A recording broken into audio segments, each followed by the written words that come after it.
A person cannot be punished for the same offense more than once. Criminal proceedings or legal proceedings are taken up against them for the activities that they have done during their service.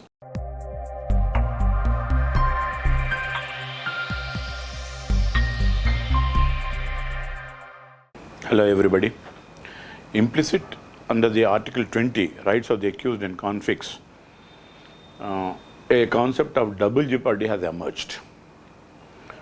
Basically, what it means is that a person cannot be punished for the same offense more than once. That is called double jeopardy. If he is punished more than once, it's called double jeopardy.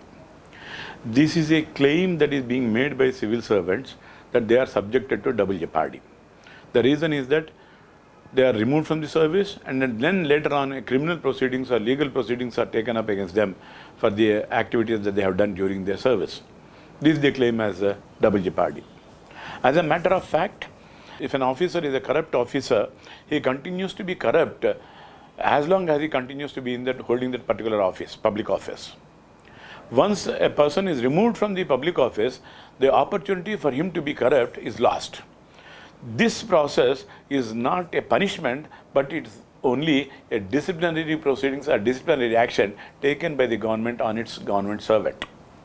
After the person is removed from service, then the criminal proceedings or criminal charges are framed and the action, legal action against that individual is taken. This is the due process where a person may be punished for the corrupt activities that he has performed during his service. These both are different. One is a disciplinary action, another is an imprisonment or a jail term, whatever it is, that is awarded not by the government but is awarded by the judiciary on the evidence that has been provided. Therefore, the claim of the civil servants that they are subjected to double jeopardy has no standing.